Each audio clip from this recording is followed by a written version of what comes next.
Preparem suas fichas, está começando mais um Fliperama Nerd e hoje estou eu aqui, o Bittencourt, junto com o meu queridíssimo amigo Hawking. Dê um oi pra galera aí, Hawking.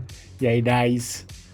Para falar de nada mais, nada menos que Journal with Witch ou Ikoku Nikki. Inclusive, já começou um protesto aí sobre o nome do anime, porque é Journal with Witch e a tradução literal de Ikoku Nikki é Diário de uma Estrangeira, que faz muito mais sentido do que Journal with Witch, né? Do que Jornal com a Bruxa, velho. Jornal com toda certeza faz mais sentido.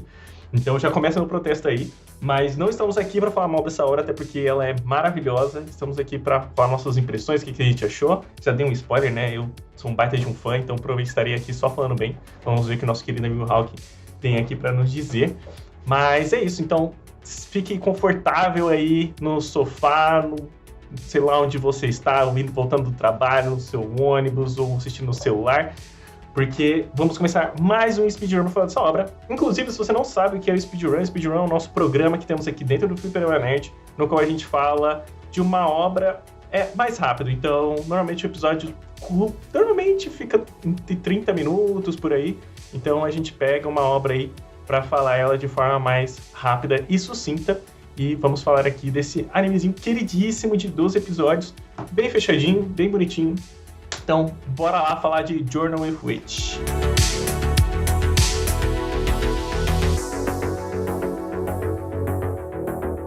Que anime do caralho, velho. Que anime bom, que anime bom. Então, como eu comentei, esse anime tem 12 episódios, ele foi lançado nessa temporada agora de 2026. Começou em janeiro, terminou em março. Então, bem redondinho, bem pequenininho. Tem na Crunchyroll, então se você quiser assistir, saber onde tem no stream, né? Tem na Crunchyroll, então bem mais fácil aí de achá-lo. E é um anime de drama, um anime de slice of life. A demografia dele, inclusive, achei bem interessante, que é Josei. Pra quem não entende a questão de demografia, né? Normalmente tem Shonen, que é meio pra adolescente, normalmente é aqueles anime de lutinha e tudo mais. Tem Seinen, que seria um anime mais adulto, como por exemplo Monster, um Berserker, digamos assim. Tem Shoujo, que normalmente é para meninas ou adolescentes, então normalmente aqueles animes de romance, assim, mais focado na menina, no colegial. E tem o Josei, que seria para mulheres mais adultas, né? E isso já me deixou muito curioso, porque eu acho que eu nunca tinha assistido um Josei na minha vida antes. E foi uma baita de uma surpresa, tá? Então tá, Bittencourt, você tá falando aí, falou um monte de coisa, mas do que se trata esse anime, né? Então, vamos falar no início dele. Essa daqui é a Asa, e essa daqui é a Makio, essa aí. E o que acontece? A Asa, uma adolescente, ela acaba de perder os pais no acidente. Então, seu pai e sua mãe sofrem um acidente de carro e ela acaba perdendo eles. E já começa meio que o anime mostrando um pouco disso. Ela, enfim, ali na parte do enterro dos pais, com toda a família. E aquele clima meio... Até o anime representa muito bem isso, né? Aqueles tons bem cinzas, bem preto, branco, aquele clima mórbido, né? E a Makio, sua tia, olha pra ela e fala, ó, a partir de agora você vai morar comigo, não quero que você fique aqui nesse clima, eu não tô aqui querendo dizer que eu vou te amar, né? Não sou a pessoa que te ama, não te conhecia até agora, até porque a Makio, ela tinha um problema, assim, né, com a mãe da Asa, tanto que até no início ela fala, né, eu não gosto da sua mãe não foi uma boa pessoa comigo, mas a partir de agora a gente vai morar junto e eu vou ser honesto com seus sentimentos, vou te respeitar e bora viver a vida juntos, né? Então o anime é mais ou menos sobre isso. E eu achei isso muito legal porque, primeiro, que é um anime inteiro lidando sobre o luto, né? O luto dessa adolescente que tá sem os pais. E no início, até quando a gente assiste o anime, a gente fica meio confuso, porque a gente não vê ela chorando, a gente não vê ela triste, ela tá meio indiferente. Então, por quê? Por que ela tá assim? Por que ela tá se sentindo assim? E justamente é meio que sobre isso, né? O luto, ele funciona diferente para cada pessoa. E esse anime não é aquele anime que utiliza do choro, daquele negócio tenso pra te tirar lágrimas, né? Porque se a gente for ver um anime de drama convencional, digamos assim, logo nesse início até aquela cena super dramática dela chorando e você já ficando super mal e tal. Claro, você fica super mal, você vê uma adolescente sem os pais, mas não é aquele drama, sabe? É pesado visualmente, né? Então, isso já me cativou logo de início. O que eu gosto aqui de Journal with Witch é porque normalmente a gente tem. Quando a gente tem um luto no anime, a gente tem a visão apenas da pessoa que tá no luto. Então, como a gente só tem a visão da pessoa que tem no luto, tudo que não é feito pra ela parece muito egoísmo. Como é que eu posso explicar isso? Porque provavelmente a gente tá dentro de um personagem, quando isso acontece, seja em uma história. Tô tentando pensar aqui, mais ou menos daquele episódio do Naruto, tá? Quando o Jiraiya morre, a gente vive as emoções do Naruto.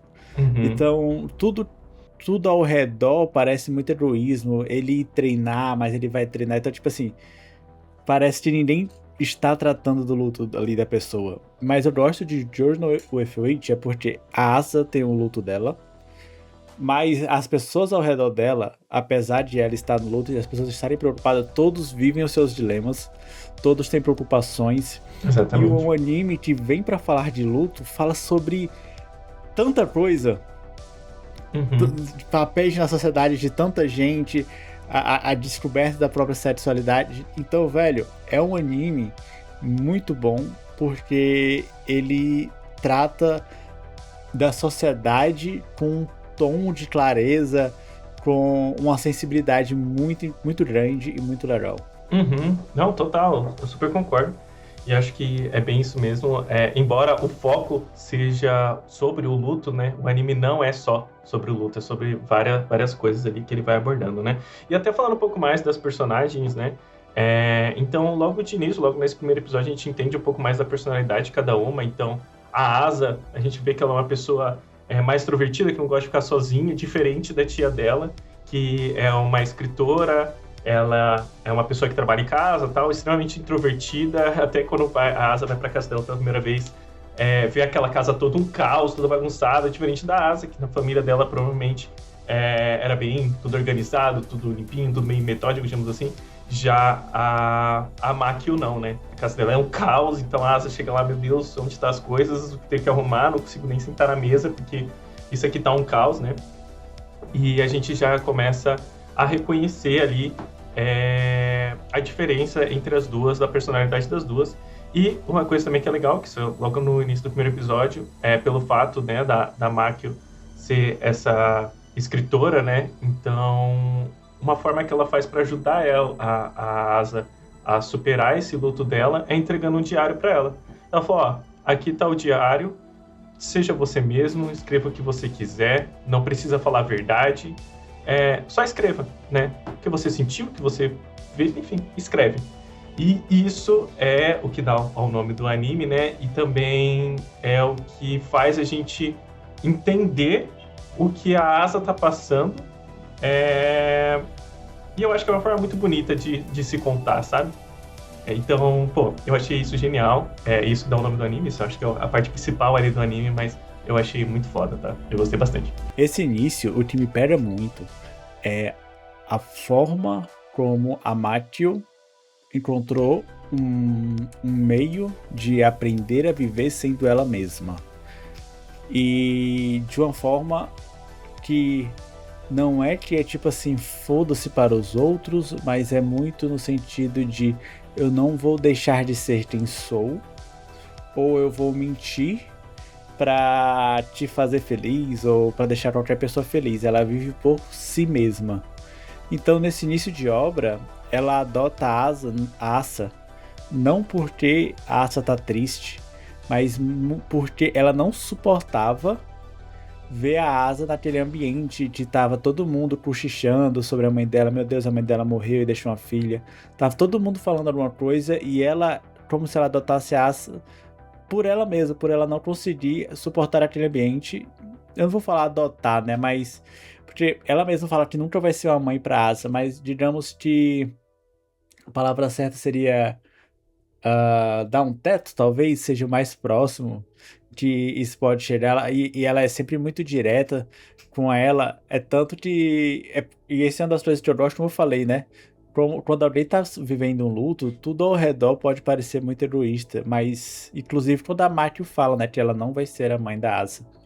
Mas eu acho que com o tempo a gente tem uma lição muito grande aqui com a Makio sobre realmente viver.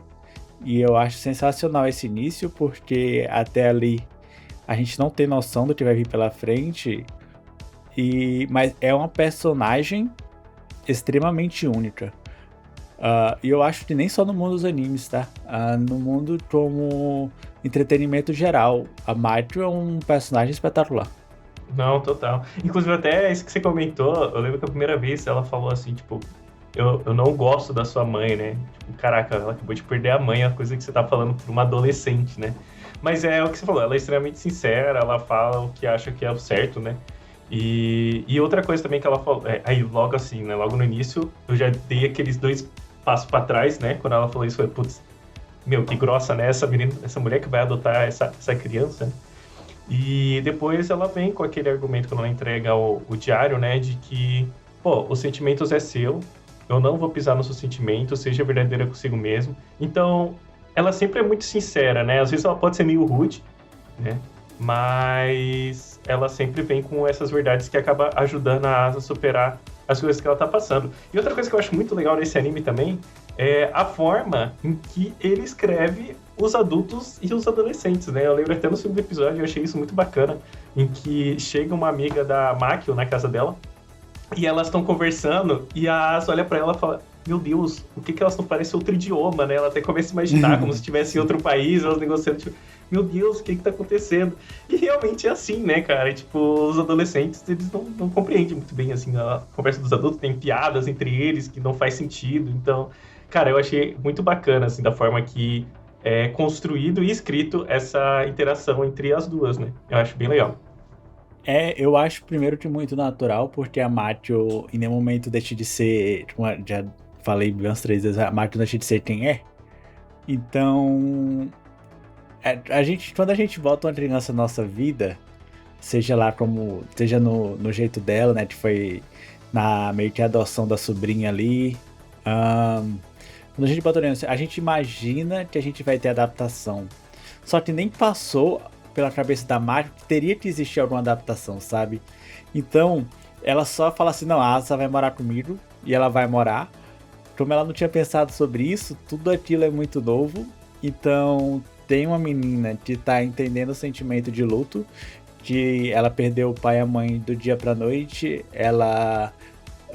um dos temas que vai tratar também, né, é do nada ela no colégio passou-se... Ela é só a menina que os pais morreram, meio que isso. E isso pesa muito pra ela também. E uma pessoa que nunca se importou com ninguém além de si, né? Que é a Makio aprendendo a viver com outra pessoa, sei lá, a comer na mesa com outra pessoa, sabe? Sim, e isso você vê que aos pouquinhos, como tudo é muito bem trabalhado dentro da obra, e disso elas vão se adaptando depois de morar juntas, né? Mas ali no início, como tu falou, eu acho que tem a frase mais importante da obra, né? Que é, você não precisa justificar os seus sentimentos. Os seus sentimentos são só seus. Ninguém tem direito a falar que eles são exagerados, que eles são diminutos, são menores, né? Nem nada. Então, essa frase é muito importante porque a Asa mesmo demora a entender. E ela fala várias vezes na obra, é muito engraçado isso. Sempre que acontece alguma coisa, ela fala, oxe, mas tu mesma falou que ninguém pode entender meus sentimentos. Eles são só meus. E aí ela fica tipo assim, não, mas não foi nesse sentido. Então, é muito legal porque a Asa também brinca muito isso com a Makio, como o Bittencourt falou, a Makio é uma escritora, né? Então ela tem um vocabulário muito legal, o jeito que ela fala é muito absurdo, e às vezes a Asa fica voando pra assim, caralho, eu não entendi nada que você falou, velho. E é muito legal essas cenas. Sim. Não, isso é muito foda. Cara, outra coisa que eu acho muito foda dentro desse anime também é a metáfora que eles utilizam com o deserto, né? Então, meio que a Asa tá perdida nesse deserto, né? Ela não sabe pra onde ela vai, ela caminha e não chega em lugar nenhum. E eu acho que até no primeiro episódio ela caminha, ela encontra no topo ali da montanha do deserto, né? Não sei se chama bem de montanha, mas enfim, lá no topo, na parte do deserto, ela encontra a Makio, né? E aí eu lembro que no início, quando eu assisti, eu falei, pô, vai ser a Makio que vai direcionar ela nesse deserto, né? Mostrar pra onde ela tem que ir.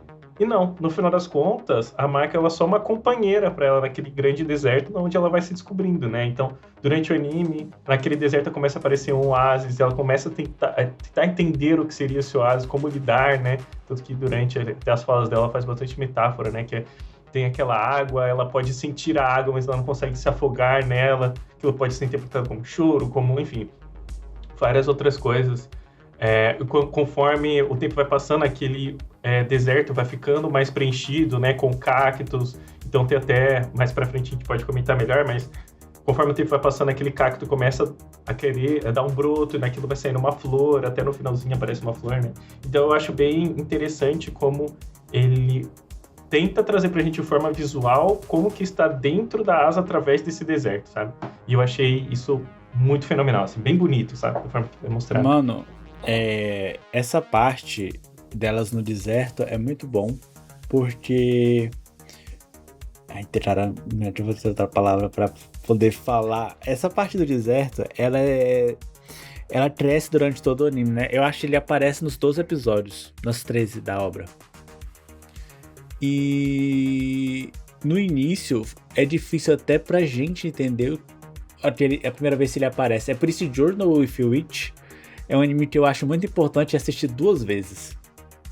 Porque a primeira vez que a gente assiste, a gente tá focado na história, a gente vai vir. E quando a gente já sabe a história, a gente vai prestar atenção nas nuances, né? E é muito importante assistir 2 vezes pra entender essa nuance do deserto, entender como ele vai se modificando. Aquela parte, como tu falou, que ela tá na água, né? Que ela tá no oásis ali. Eu entendi muito que, ela tá vendo que ela tá triste, mas ao mesmo tempo ela não consegue chorar. A Maki, a Asa demora muito a chorar, né? Sim. E ela entendendo e a Maki falando pra ela que tudo bem. Essa parte da gente, tipo assim, tudo bem você não chorar. Não, você não é um monstro. Não tem problema. E não precisa forçar o sentimento dela, né? Tipo, quando for o momento dela chorar, ela vai chorar. Ela vai chorar. E isso acontece mais pra frente, né? E, cara, essa obra é muito boa, mas a gente precisa falar dos personagens secundários. E eu gostaria de começar falando de nada mais nada menos que o Shingo, esse mano aqui, ó. Esse cara. Eu botei a cena mais romântica deles aqui. Porque eu achei ele um cara muito, muito massa. Ele é apresentado como o ex, né, da Makio, só que a gente vê que eles têm uma amizade muito bonita, né? Mesmo assim, tanto que logo quando... Acho que a primeira interação que eles têm foi quando ela tinha acabado de publicar o livro, e aí ele tinha lido o livro, comentando os personagens, fala, caraca, você ainda acompanha, né? Ela, claro, sempre vou acompanhar tudo que se escreve e tudo mais. Então dá pra ver que eles têm uma admiração pelo outro. Ele ajuda bastante a Makio nesse momento de descoberta também, né? Porque ela tá cuidando de uma pessoa nova, que nem o Raul comentou, ela era uma pessoa solitária, sempre viveu, morou sozinha, agora ela tá morando com outra pessoa e ela meio que vira o adulto responsável por aquela pessoa, embora ela não é mãe, ela fala com todas as letras que ela não é mãe, ela não quer ser a mãe da Asa, mas é toda uma responsabilidade, né? Tanto que até em uma conversa com o Shingo, ela fala, eu tenho medo do que eu posso falar pra ela, porque depende do que eu falar, pode mudar o futuro dela, né? E o Shingo até responde, você já fez isso comigo uma vez, né? Ela, meu Deus, o que eu falei? Ele, deixa que depois a gente conta. Depois a gente descobre, né, que coitado, depois do término, o menino entrou em depressão, ficou todo fudido, né? Mas é isso, eu acho muito bonito, assim. A forma que ele entra na obra e a forma que ele ajuda, né? Tanto a Asa quanto a Makio ali em tudo que elas estão passando. Eu gosto muito do Shingo porque ele é muito dono de si com a Maki, e a sensação... A gente no início não sabe disso. Eu acho que o Shingo é muito bem trabalhado.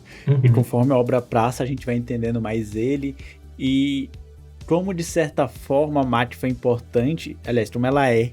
Eu acho muito doido porque a forma como a Maki fez eles terminarem. Porque ela não conseguiu conviver bem com outra pessoa. E ao mesmo tempo que ela ser assim é o que faz ele amar ela. Então ele vive nesse... nesse dilema, assim. Nesse dilema. É muito complicado pra ele. Mas eu gosto muito... Como o Shingo foi apresentado primeiro, que foi só como uma ajuda. Parece aqui em casa.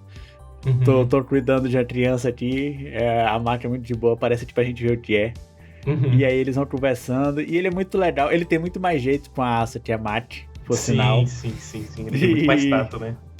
eu não lembro se é quando ele aparece, mas é porque assim que a Asa vai morar com a Mat, começa aí um cara do governo, né? Ah, Aí o sim, Shinji chega lá aham. na porta e fala: tem esse cara, meu Deus do céu, tem esse maluco Sim. aqui, ele é bonitão. Ele fica com ciúmes, né, cara? Eu É já muito massa. consigo, sem poder falar nada. Mas muito legal. E outra coisa que eu acho bem legal, inclusive, eu botei a cena aqui atrás, que é essa cena. Enfim, como eu comentei, eu nunca tinha assistido um anime de Josei, né? Então eu acho que talvez isso seja comum em animes de Joseis, que mostra um relacionamento adulto, principalmente tendo um ponto de vista da Makio, né? Então, quando eles vão pro restaurante, que enfim, ela vai conversar, que até teve essa cena que eu comentei pra vocês ali, ela começa a ver ele, começa a reparar nos músculos, fala, nossa, você anda malhando. Dá pra ver que ela começa a ficar, tipo, com um tesão nele, assim, né? Tipo, um desejo carnal nele, embora ele seja uma pessoa bem legal, e ela tem isso. Então ele pega no cardápio, ela olha a mão, ela fica, meu Deus, eu não posso ficar pensando nisso, não posso chegar nesse nível, a gente agora é só amigo, tal, já estraguei a vida dele, não quer estragar de novo. Engraçado. Até que chega essa parte do parque, né? Que eles sentam no parquinho. E aí ele tenta beijar ela e ela fica tipo, meu Deus, não posso isso. E aí eles são sinceros com o outro, que foi basicamente tudo ali que o Hawking comentou, né? Que, enfim, eles terminaram, eles continuam sendo amigos, mas ele gosta dela do jeito que ela é, tanto que ela até comenta isso, né? Tipo, pô, a gente terminou, não deu certo, eu sou desse jeito, não tem como dar certo. E ele falou, pô, mas a gente ainda pode continuar sendo bons amigos, sabe? Apesar de tudo isso, né? A gente pode dar uns beijinhos aqui e continuar sendo amigos como a gente sempre foi. E aí eles têm essa cena de beijo que eu achei, ó, incrível. Eu amo anime de romance. Eu sei que esse anime não é de romance, é de drama, mas só essa cena eu já tava, caralho, aí sim, porra. E foi uma cena muito bonita e eu acho muito legal da forma em que eles adaptaram, né, esse romance adulto, né? São dois adultos ali conversando, né? Que negócio que a gente tá acostumado com galerinha do colégio, né? Não existe a idealização do romance, como tudo é puro. São pessoas normais Uhum, conversando. Mano, você provavelmente já teve uma conversa dessa com alguém, sabe? Que uhum, pode dar certo. Então é muito legal essa cena, eu gosto demais. Eu nem queria sair do Shingo quando eu falei da Emily, tá? Quando eu citei ali a Emily, eu quero falar um pouquinho dela aqui, porque quando a Emily aparece, ela aparece antes do Shingo, se eu não me engano, no episódio 3, tá? uhum. Ah, a sensação que eu tive é que ela teria uma importância muito grande na obra e acabou não tendo. Mas porque eu gosto muito dessa personagem por causa disso, porque a Emily é a Mirantira da Asa. Ela tá ali no fundinho do Bittencourt. Essa aqui, ó. Ela lida com dilemas, porque ela cita isso mais pra frente, ela cita isso com outra menina que ela tá conversando, que é quando os pais da Asa morrem. Primeiro ela fica, claro, preocupada e tudo, ela entende, mas ela tem um sentimento muito, muito humano que é tipo, caralho, eu nunca mais vou poder deixar de ser amiga da Asa, porque os pais dela morreram e eu sou amigo dela. Esse é o tipo de pensamento que vem no seu cérebro sem necessariamente você ter controle, sabe? É o tipo de coisa que só passa. E em nenhum momento ela deixa claro que ela acha chata ou que ela não gosta. Foi meio que um desabafo que ela teve ali com outra amiga dela na hora. E eu acho essa cena muito pesada e muito humana. Então eu gosto muito dessa cena. Ficou na minha cabeça. Eu queria falar um pouquinho dela, né? Mas eu também queria falar da Emily, que eu acho que, como eu falei, eu senti que ela teria um papel muito grande na obra quando ela entra, e ela não tem. Uhum, uhum. Inclusive, a jornada dela, que a gente acompanha, que a jornada dela é muito mais sobre a sexualidade dela, a gente vai vendo isso tudo acompanhado com muita sensibilidade, nada é direta, vai um toque na mão ali, e a gente Sim, é acompanha bem durante os 3 discreto, né? episódios, é muito discreto, e a gente vê isso acontecendo 3 episódios longe da Asa. Uhum. E eu acho que a mensagem dela, a mensagem do personagem Emily é que todo mundo vai mudar. Nada continua sendo o mesmo. Por mais que o mundo esteja caindo ao seu redor, como é o caso da Asa, a melhor amiga dela tá mudando. Ela tá entrando, ela tá se descobrindo e elas vão ser sempre amigas. Talvez não conversem mais tanto, talvez não sejam mais próximas, como eram antes, mas apesar do mundo estar caindo pra Asa, o mundo dos outros também tá andando, e eu acho muito legal que o personagem dela conte isso sem ter muito tempo de tela. E eu acho que o fato de não ter muito tempo de tela é o que causa isso, sabe? É muito legal. É tanto que eu acho que a sexualidade dela começa a falar, a Maki vê antes da gente, a telespectador. Porque no terceiro episódio, tem todo um episódio sobre elas duas, que a Emily quer falar com a Asa tá meio ainda sem falar com ninguém, etc. E aí a Emily vai passar o dia lá na casa da Maki. E aí a Maki dá um livro pra Emily, né? É um filme. Inclusive é essa um filme, cena. né? Exatamente, essa cena. Eu não lembro, e a gente não sabe direito sobre o que é o filme. Ela só passa, ele não tem nada falando, mas é um filme que fala sobre se aceitar, talvez, algo nesse sentido. Eu acho que é nesse sentido mesmo. E que a partir dali, ela começa a conversar com a menina que ela parece estar afim e tudo mais. E aí é muito legal. Inclusive, agora assim, a menina que ela tá afim tem uma voz de vilão do caralho, velho. Eu não sei se era pra ela passar aquilo. Eu o tempo todo acho que ela vai fazer alguma maluquice. Fazer uma reviravolta, ela matar alguém. Meu Deus do céu, cara de vilão do caralho, velho. Sim, total. Cara, mas eu gostei bastante da Emily, que nem você falou, eu também esperava mais coisas, mas eu acho que da forma que é mostrada a sexualidade dela é algo bem, bem legal. Até aqueles dilemas, né, de adolescente de aceitação, acho que também teve muitas cenas, né, da Asa comentando, porque não sei quem se declarou pra você não vai namorar? Ela, tipo, não quero namorar esse cara, não sei o quê. E fica essa forçação de barra, tipo, pô, você tem que namorar, os homens tá querendo dar em cima de você não quer, e eu tô querendo namorar e você não namora. Aí até tem uma cena que a Asa fala, tipo assim, mas você não quer namorar, como você quer namorar com mulher, então? E aí ela ficou meio, tipo, Asa, troca de assunto. Sabe, ela deu aquela parada, assim, putz, você descobriu, mas vamos trocar de assunto, não quero falar sobre isso, não toco nesse assunto. Enfim, eu acho bem legal, né, toda essa questão dessa descoberta dela e desses preconceitos também que tem, né, tipo, dela não querer se assumir por medo ou algo assim, e eu achei bem legal, eu achei bem construído. Vamos falar então de outro personagem agora, que é um personagem extremamente relevante para a obra, que é nada mais nada menos que a mãe da Asa, que eu esqueci o nome dela, calma aí que tá anotado, Minori. A Minori. Então, no início, né, pelo menos a gente tem uma visão da Minori como meio que uma vilã, né, porque a gente vê pelos olhos da Makio, né, e a gente sempre vê ela julgando, tipo, falando, pô, você fica lendo esses seus mangazinhos aí, não vai dar em nada, você é escritora, para com isso. Aquela pessoa bem conservadora, assim, que não aceita, né, a Makio do jeito que ela é. Então a gente acaba vendo ela como uma vilã. Até, claro, a gente vê uns flashbacks ali da Asa, vê que ela acaba sendo uma boa mãe, até falar pra Asa, tipo, pô, seja quem você é. Então fica aquele meio contraditório, né? Porque a gente vê a forma que ela trata a Makio de um jeito bem rude, bem cruel. E a Asa já nem tanto, ela deu essa abertura. E a gente começa a conhecer mais quando a gente vê o diário dela. Então, ali pro meio do anime, do início pro meio, né? Eles vão lá limpar a casa da onde a Asa morava.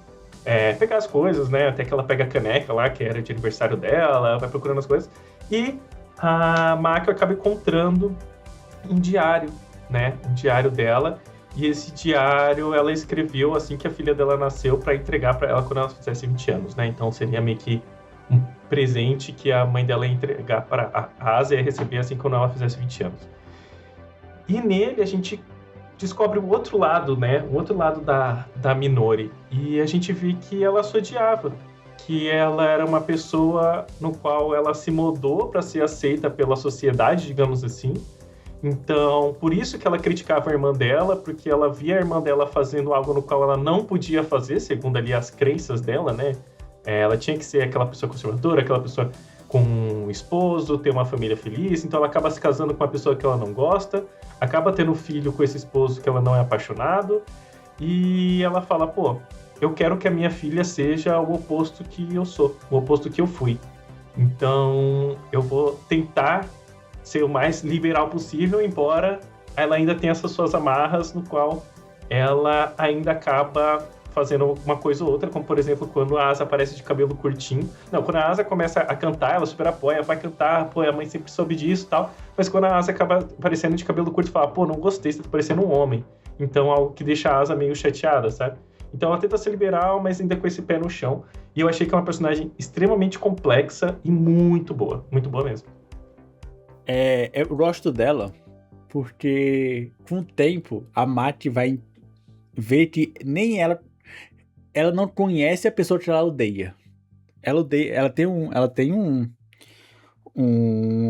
não sei se é ódio, mas é quase que um trauma tão grande, profundo pela irmã dela, porque a irmã dela talvez seja a primeiro traço de sociedade que disse que a Mati não poderia ser o que ela é.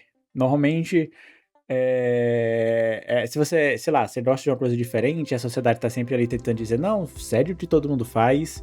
Talvez pra Mati, a irmã dela seja o primeiro movimento da humanidade para dizer, você não pode ser isso. Isso criou nela uma rejeição pela irmã muito grande. É tanto que a Asa, que é a sobrinha dela, ela conheceu no dia que ela botou a menina pra morar com ela, né? Então, assim, e isso pra toda a família, é tanto que ela visita a pouca mãe. Mas ela leu pouco o diário, né? Ela vai vendo um pouco mais sobre a irmã quando ela conversa com a mãe da Emily. Porque a mãe da Emily era próxima dela, da irmã dela, né? E aí, como não tem mais ela lá, e a Mati tá tomando de conta, e a mãe da Emily gosta da Asa, porque sempre adorou com a Emily, ela passa a conversar com a Mati. E aí ela vai conhecendo um pouquinho mais. A Asa, quando começa a saga da Asa para ler o diário, que como o Bittencourt falou, elas vão lá, acham o diário, só que quem acha é a Mati. E ela fala, não, vou respeitar. Ela pediu, mas ela fica com uma dúvida dentro dela, né? Ela pediu pra entregar só com 20 anos, eu entrego agora, eu não entrego. E aí a Asa vê ela vê que ela achou esse diário, e ela fala, pô, ela não vai me entregar? E fica com aquela dúvida, e tem todo um episódio de indagação sobre isso, né? E a Asa meio que vai atrás, dá um jeito de pegar esse diário pra ler. E é muito engraçado, porque eu acho que a única coisa que a Asa procurou no diário era uma frase da mãe dela dizendo que amava ela. Uhum. E a mãe dela fala muita coisa pra ela, mas não tem uma frase direta assim, eu te amo. E isso bate na cabeça da Asa, é muito foda. Toda essa indagação, porque ela mexe muito com o nosso interno, como o anime passa isso pra gente. E você vê claramente pelos flashbacks, ela amava a Asa ali. Ela fazia tudo, ela dava tudo que não tava ao alcance. Ela tá morando com alguém que ela não gosta, que não gosta dela, que ele deixa bem claro, não, a gente vai ficar junto porque a gente teve uma filha, mas ele nunca casou com ela, porque ele não gosta dela, né? E aí, pô, é muito foda. E eu sinto que, assim, se a gente tem um primeiro arco de desenvolvimento, ele vem até aqui, da Asa. Na minha cabeça funciona assim. Ele vem até aqui, se eu não me engano, se eu não me falha a memória, é aqui que ela chora, né? Quando ela lê o diário. É logo um pouco depois disso. E ela chora. Logo um pouquinho depois. E eu concordo com você, eu acho que essa parte da Asa, assim, dela ver e esperar o eu te amo e não encontrar, isso mexe muito com ela, mas eu também acho que outra coisa que mexe é aquela parada da gente acabar deixando de endeusar nossos pais. Então, pô, ela vê que a mãe dela é falha, ela vê que a mãe dela não gostava dela mesma, sabe? Que a mãe dela fazia tudo por ela, né? E tudo pela Asa, no caso, não pela Minori, né? Que é ela mesma. Então, eu acho isso muito... É muito forte, né? Porque a gente, quando a gente é adolescente, a gente olha para nossos pais e eles são uma entidade, né? Digamos assim. Eles não choram, eles não têm defeitos, eles são perfeitos, eles são uns deuses pra gente, né?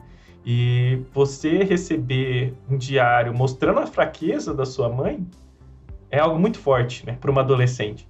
Então isso mexe muito nela, né? E aí já puxando o gancho ali da parte que ela chora, então logo depois que ela pega esse diário, que ela começa a entender, superar as coisas, ela até falta na escola, a Makio vai atrás, elas conversam e tal. Quando ela chega em casa antes de dormir, ela pega um livro da Makio para ler. E nesse livro, parece que a personagem perdeu um dragão, que era um ente querido, enfim, é uma parada meio de fantasia. E ela começa a falar sobre o luto. E a Asa começa a ler aqui e fala, cara, como ela pode escrever exatamente o que eu tô sentindo sem sofrer isso, sem passar por isso? E aí, nisso, ela começa a desabar de choro, mas é aquele choro que rasga, sabe? É aquele choro doído. E aí a Maki vai e pergunta o que aconteceu. Meus pais morreram. Então ali que caiu a ficha, né? Foi ali em que ela chorou de verdade, foi ali que ela sentiu. Isso foi no episódio 8, né?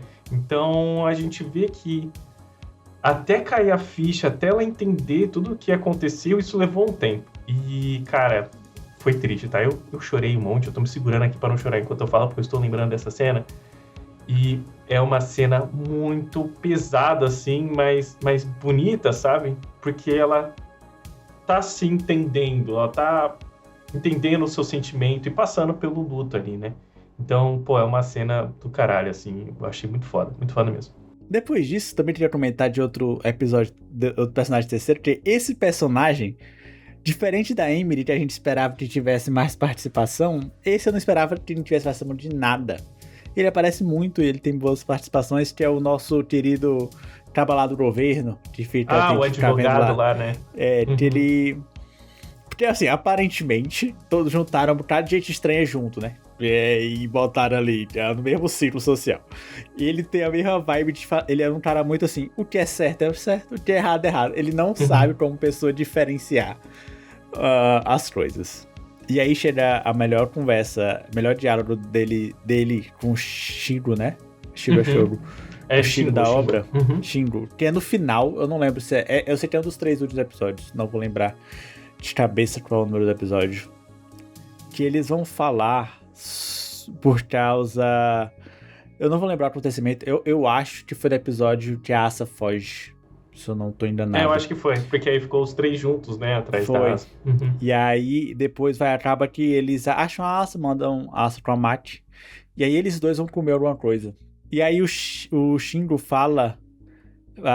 porque ele vê toda aquela história dos pais, o Shingo fala, pô, mas eu também nunca tive uma relação boa com meu pai, né? Porque o pai dele... E ele fala muito da pressão da sociedade sobre o que um homem deve ser. Um homem deve gostar de revista pelada de mulher, um homem não pode chorar, um homem tem que fazer piadinha machista no meio dos amigos. E ele passa muito tempo, e talvez nisso os dois personagens se encontram, que eu acho que os dois se sentiam presos por como a sociedade via que um homem deve ser. E aí eles passam conversando, falam assim, pô, você passa muito tempo tentando se perguntando, tem que ser isso mesmo, talvez em algum momento você para de se perguntar e começa a entrar naquele círculo social, mesmo você não se sentindo bem, você começa a fazer as mesmas piadinhas, a ver as mesmas coisas para se sentir aceito. E pro Shingo, o que fez ele sair desse ciclo, foi a Maki, né? Foi o término dele com a Maki, que aí a gente vê um pouquinho mais sobre como foi o término. Que o término nem foi pra um... É foda dizer não foi um assunto tão sério, né? Porque como a Maki disse, os sentimentos são só deles e eu não posso julgá-los. Assim, você vê que é um tema mais simples, né? Foi muito algo do tipo... Ele queria um pouco mais de atenção, a Maki sempre quer estar sozinha... E aí ela tava no momento mais difícil do que ela tá na obra, que parecia muito no início que ela tinha acabado de sair de casa, ela ainda tava mais chateando que ela é, porque a Maki, pô, amo ela como personagem, mas conviver com uma Maki não é fácil, só pra deixar bem claro, não é fácil, tá caralho, velho. Ele via muito essa Maki como, pô, a Maki é uma pessoa que vive como ela é, a sociedade queria que ela fosse diferente, ela não tá nem aí, ela mora sozinha, não quer ser mãe, não tá nem se tá namorando ou não, e foda-se. E ele vê muito nisso, ele entende que ele não precisa mais estar naqueles círculos sociais, não precisa mais participar como homem daquelas coisas. E eu acho bem legal, porque raramente você vê se comentar, falar sobre as pressões da sociedade no meio masculino. E olha que é uma autora, né, falando sobre isso. Isso é bem legal. Porque é um tema bacana e a gente nunca vê, a gente só vê, pelo contrário, normalmente a gente vê em anime, eles fazendo Reforçando o estereótipo, né? Reforçando o estereótipo, né? Botando peitão pra trazer com praia, etc. Então, foi muito legal essa cena. Foi muito pouco compartilhado. E eu acho que, pô, tem discussões legais pra serem feitas nos dois. Claro que, historicamente, não tem nem como comparar que as mulheres sofreram muito mais, né? Então, etc. Nossos temas vão surgir agora, se pá. Mas tem tema pra ser trabalhado, velho. E bem trabalhado, tudo é um ótimo entretenimento. Então, fico uma obra que é espetacular em tudo que faz, velho. Journal with Witch.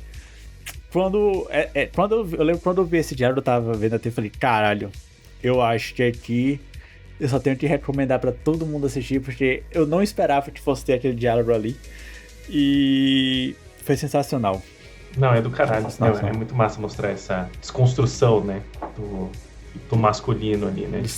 O cara chorou, ele entrou em depressão e, pô, ele sentiu tudo aquilo, né? E segundo o pai dele, ele não poderia, né? Porque o homem não pode demonstrar sentimentos, mas... Enfim, muito foda. Mas, então, seguindo pra reta final do anime, porque já estamos com 42 minutos de gravação, era pra ser só 30 minutos, só que esse é muito bom, cara, não tem como falar pouco dele. Mas vamos para a reta final dele, que é a parte em que ela entra no clube de música, né? Então ela entra no clube de música, a parada que ela gosta. Inclusive, foi uma das primeiras coisas que a mãe dela incentivou, que ela entrou no coral, eu acho. Então, isso foi uma parada muito massa.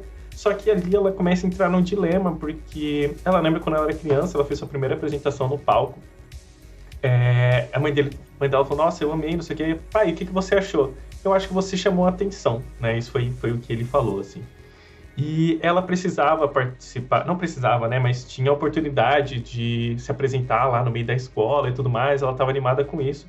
Só que aí começou a mostrar várias coisas ali dentro da escola, né? Então, por exemplo, tinha uma menina que ela sofria bullying e agora que ela mudou de escola, ela tinha parado de sofrer bullying e tal. Só que a galera olhava para ela e falava, mas ela chama muita atenção.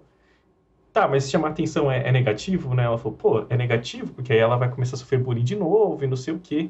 E isso entrou um dilema muito grande, assim, na cabeça da Asa, porque ela ficou naquilo, né? Pô, será se eu quero chamar a atenção? Porque eu vou estar ali no meio chamando a atenção, né? Chamar a atenção é algo positivo? Será se meu pai estava falando de chamar a atenção como algo positivo ou algo negativo da minha apresentação, né? Ela entra nesse dilema dentro de si, né? E eu achei muito legal da forma em que ele foi solucionado, cara, porque ela volta pra casa, tá lá a Maki conversando, chamada de vídeo com a amiga dela, até provando uma roupa ali pra um negócio de apresentação. E aí ela chega nessa chamada de vídeo, começa a conversar, e eu acho que a amiga ali da chamada de vídeo percebe que ela tá meio inquieta, né?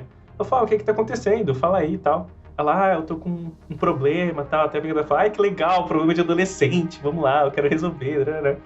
E quando ela começa a falar, tipo, chamar atenção é algo ruim ou bom? Porque eu não gosto de chamar atenção, não faz parte do meu feitio.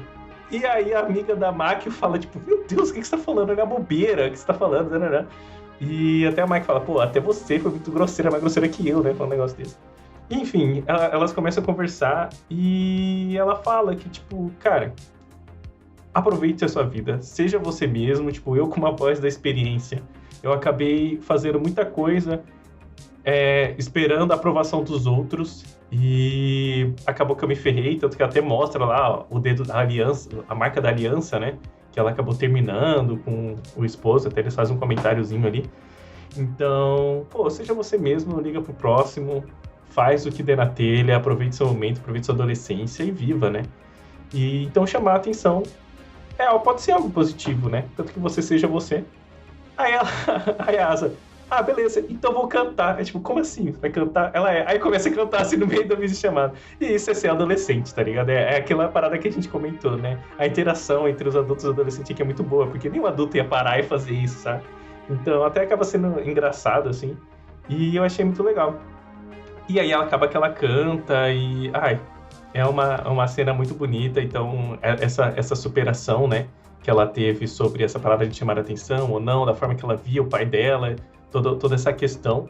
E a gente encerra ali o anime, né, pelo menos uma das últimas coisas que acontece no último episódio, é ela fazendo essa apresentação e cantando a música de abertura, que foi lindo, lindo, lindo, lindo. Ah, eu chorei pra cacete. Ela feliz ali, fazendo a parada dela. Tanto que ela até fala, né, eu quero cantar pra ajudar os meus amigos que estão passando por momentos difíceis, porque até tinha uma amiga dela que tava passando por problema lá da faculdade, que não ia aprovar meninas, enfim. Toda uma questão, se você assistiu você vai lembrar. Então meio que ela canta pra tentar animar essa amiga também, que tava num momento bem difícil. Então, cara, eu achei lindo, eu achei fenomenal, tá?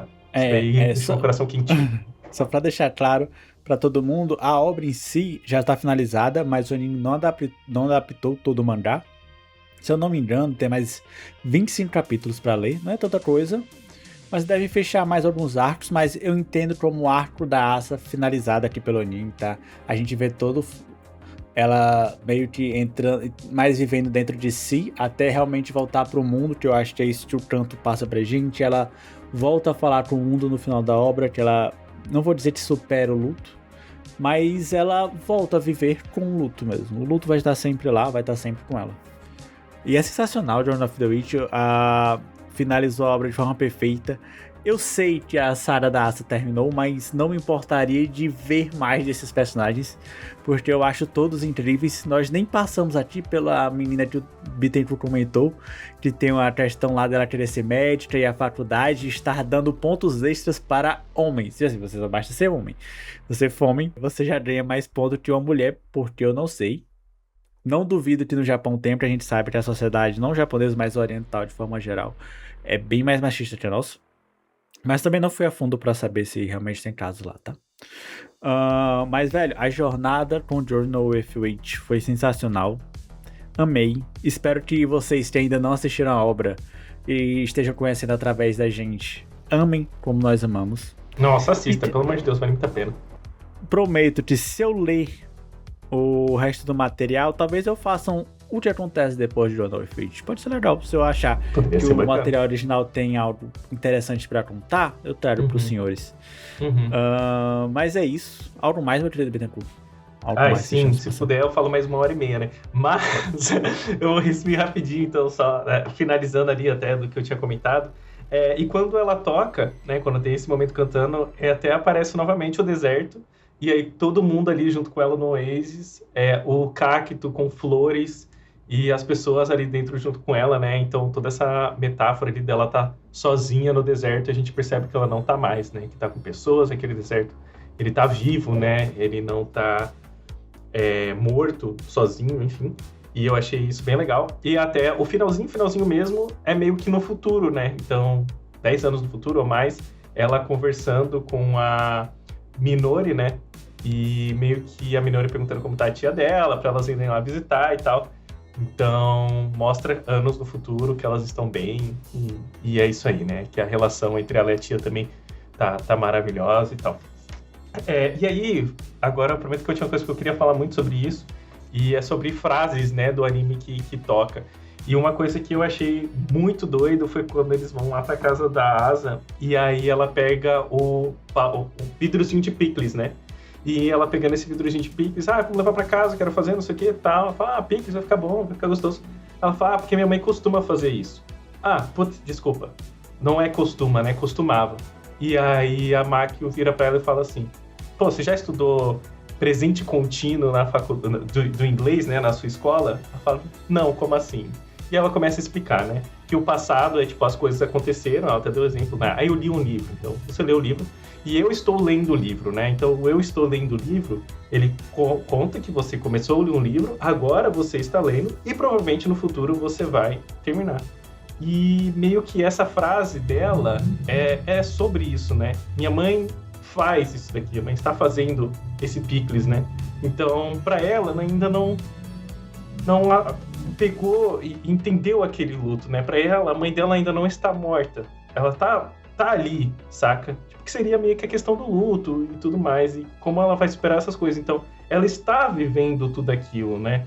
A mãe dela faleceu, só que ela ainda está nessa vivência do luto até que pode chegar a um fim no futuro, né? Então, eu achei isso muito foda, porque foi uma pequena frase ali, uma pequena conversa que diz muito sobre a obra, né? Sobre toda essa superação do luto, que a gente está vivendo isso, que a gente está passando por isso, mas a gente sabe que futuramente a gente vai lidar melhor. Futuramente isso pode passar, ou enfim. Eu achei uma frase que eu fiquei meio... Caralho, eu achei isso foda, tá? Fiquei meio chocado, assim, na hora que eu escutei. Então, é isso. Eu gostaria de comentar desse momento também.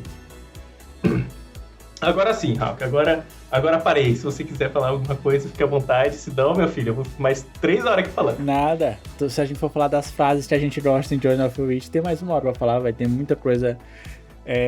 Tem uma frase que não é de Journal of the Witch, que eu gosto muito, que é: livros não mudam vida, frases mudam vidas. E Journal of the Witch tem muitas frases que mudam vidas, que se for pra pessoa esperando aquela frase no momento correto, ela internaliza aquilo, é capaz de mudar a vida. Então eu acho sensacional a obra. Não tenho muito o que falar. A gente pode fazer outro cast se quiser, falando mais de nichada ainda. Amo a obra de todo o coração. E espero ter mais obras como essa. Gosto de obras adultas. Eu gosto de seres adultos ali. Mais o Otakois, mais Journal of the Witch. Exatamente. Por favor, mande mais pra gente, que a gente está sedento por essas obras, né? Então, bora encerrar por aqui. Meus queridos, se vocês não seguem a gente nas redes sociais, Fliperama Nerd Oficial no Instagram, Fliperama Nerd em todas as outras. Como vocês podem ver agora, estamos de vídeo, né?